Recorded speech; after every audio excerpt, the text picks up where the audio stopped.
The Oh call my came at God. 7:43 in the morning.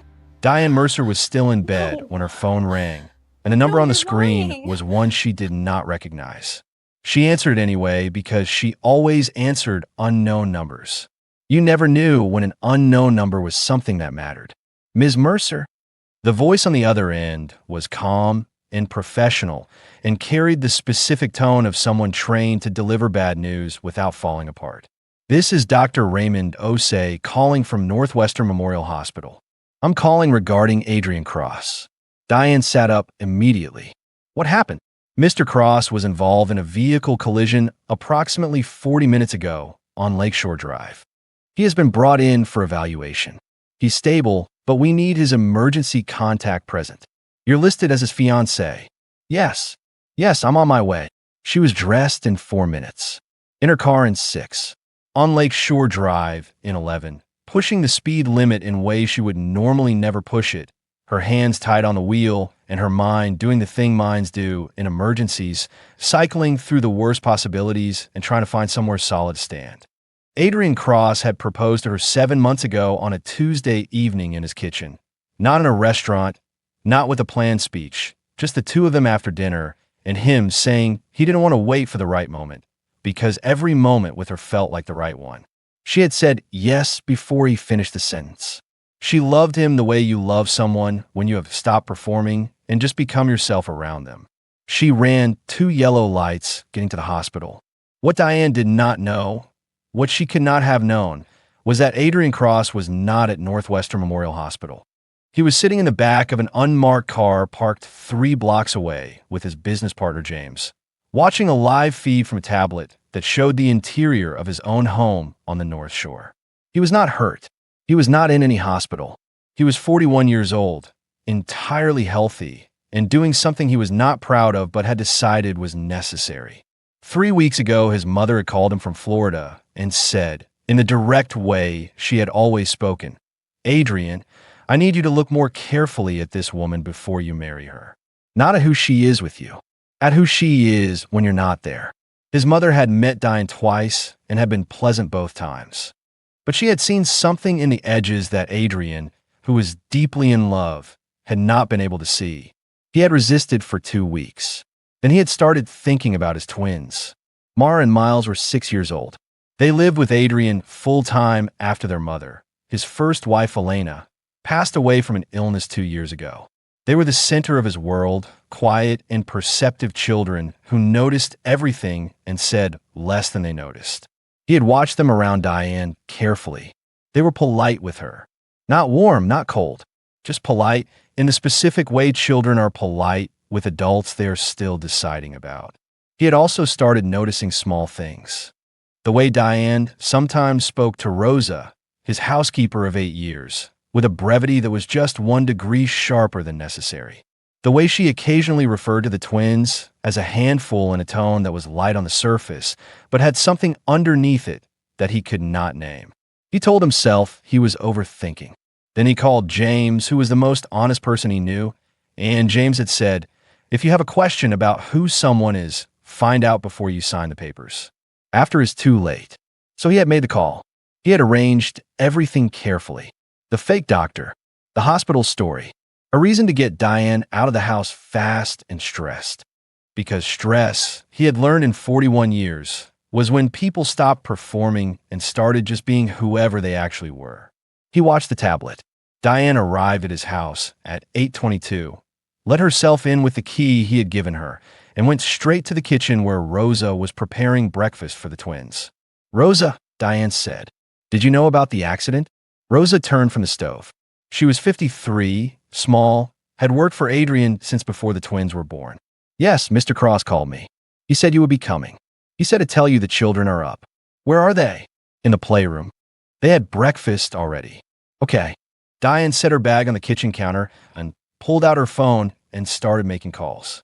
Her first call was to her sister. Her second was to her own assistant.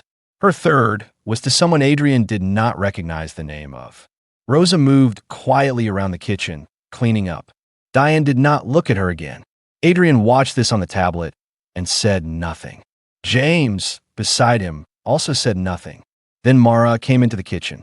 She was wearing her school uniform even though it was Saturday, because Mara liked her school uniform and wore it when she felt like it, which was one of the thousand small things about her that made Adrian's heart feel too large for his chest. She walked in holding a small stuffed elephant she had named Gerald, and she looked at Diane with her serious 6-year-old eyes. "Is Daddy okay?" she asked. Diane looked up from her phone. "He's fine, sweetheart.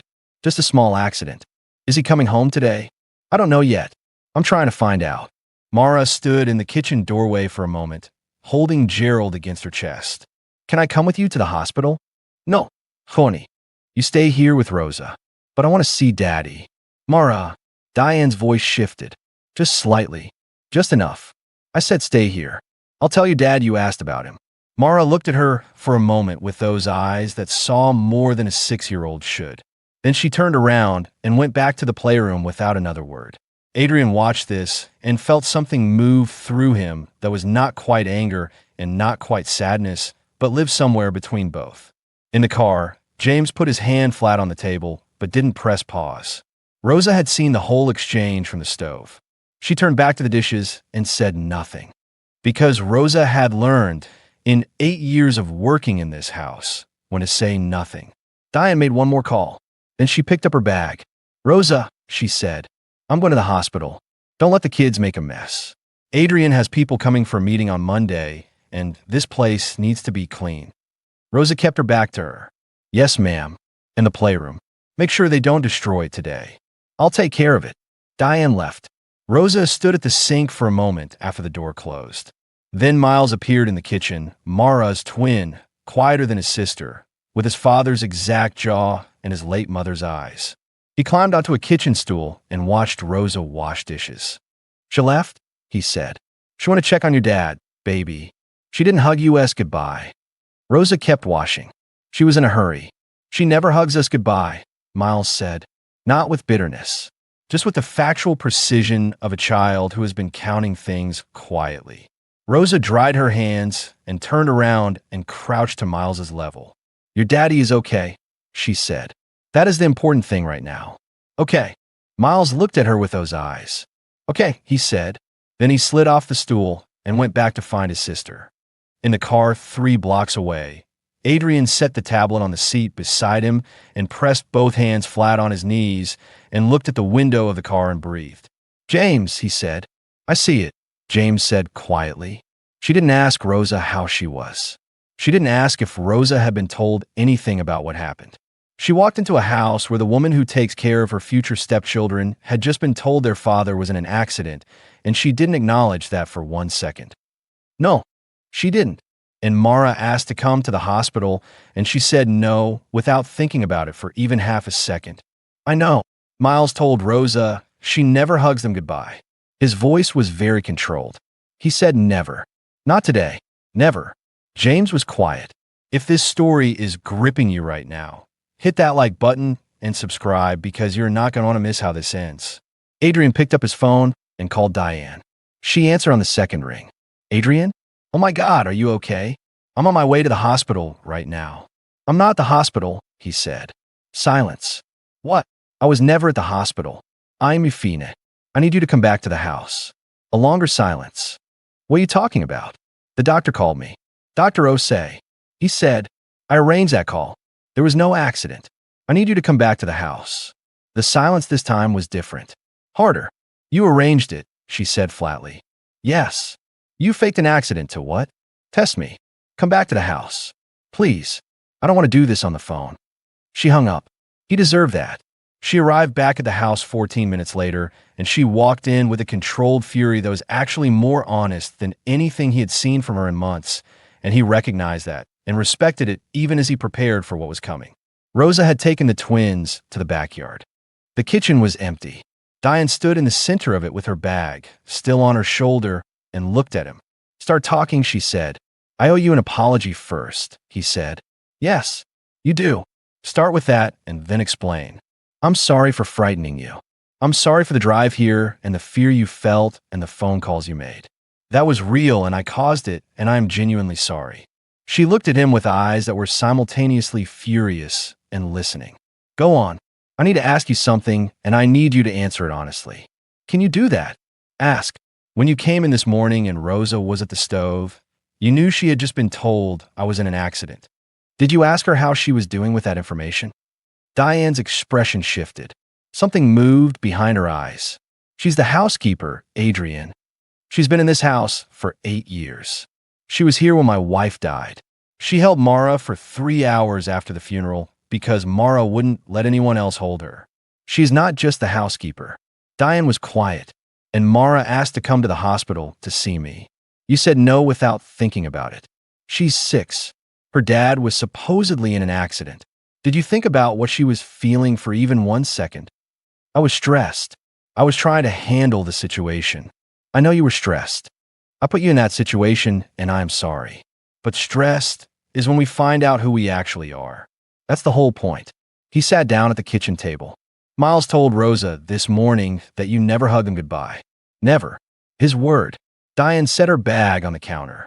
She looked at the floor, then at him. I care about you. I know that. I believe that. But I have 2 children who lost their mother 2 years ago, and they notice everything. They count everything. They know the difference between someone who is with me and someone who is with all of us. He looked at her steadily. I need someone who is with all of us, Diane. That is not negotiable. It was never negotiable. She sat down slowly across from him. The fury had settled into something more complicated. Something that looked, if he was reading it right, like a person confronting something true about themselves that they had been successfully not looking at. I didn't realize, she said quietly, about the twins, about how I was coming across to them. I believe you that you didn't realize. That's actually the part that concerns me. She looked up. What do you mean? If you had realized and chosen to behave that way, I would know exactly what I was dealing with. But if you genuinely didn't notice that a 6-year-old was standing in a doorway, holding a stuffed elephant asking to see her father, and the most natural response didn't come to you. That's something we need to talk about very honestly before we make any permanent decisions. Diane pressed her hands together on the table. She was quiet for a long time. I didn't grow up around children, she said finally. My family wasn't warm in the way yours apparently was. I don't know how to do this naturally. I never claimed to. She looked at him. But I'm not a cruel person, Adrian. I'm an uncomfortable person. There is a difference. There is, he said. But uncomfortable needs to become something else if you're going to be in this house. For their sake. The back door opened. Rosa came in first. And then Mara appeared behind her, still in her school uniform, Gerald the elephant under one arm. She stopped when she saw her father sitting at the kitchen table, alive and whole and present. She crossed the kitchen in 4 running steps and crashed into him with everything her small body had, and he caught her and held her and felt her heart hammering against his chest the way children's hearts hammer when they have been frightened and are finally allowed to not be frightened anymore. You're okay, she said into his shoulder. I'm okay, he said. I'm right here. Miles appeared in the doorway behind Rosa, clocked the scene, and walked over at his more dignified pace and put his hand on his father's arm and said nothing because Miles communicated largely through presence and always had. Diane watched all of this from across the table. Then she did something Adrian had not planned for and had not predicted and could not have staged. She stood up, walked around the table, and crouched down beside Mara's level where the girl was still wrapped around her father, and she said, quietly and without performance, I'm glad your daddy is okay. I was scared too. Mara turned her head and looked at Diane with those serious eyes. Then she reached out and touched Diane's hand. Just touched it. One small finger on the back of Diane's hand for 1 second. It was not forgiveness. It was not resolution. It was a 6-year-old leaving a door open because 6-year-olds are wiser than anyone gives them credit for, and Mara Cross had decided the door would stay open for now. Adrian looked at Rosa over Mara's head. Rosa looked back at him with the expression of a woman who had seen everything in this house and trusted him to get this right. He had not gotten everything right today. He had frightened the woman he loved, and he had used a method that he was not proud of, and he would spend time making that right. But he knew things now he had not known this morning. True things. And true, in his experience, was always the only place anything real could be built from. He would have the honest conversation with Diane. The long one. The uncomfortable one. about the twins and Rosa and what this house needed and what love in this specific family actually looked like in practice, not in theory. She had left the door open. He intended to walk through it carefully and with both eyes open. And in the kitchen doorway, Miles Cross, 6 years old and already keeping count of things, watched all of it with his father's jaw and his mother's eyes and said nothing. But for the first time since Diane had started coming to their house, he did not leave the room. That was enough for today. If this story moves something in you, please like this video right now and share it with someone who needs to hear it today. Subscribe and turn on the notification bell because there is always another story coming and you do not want to miss a single one. Drop a comment below and tell me, do you think Diane deserves a second chance or was what she revealed enough? I want every opinion. See you in the next one.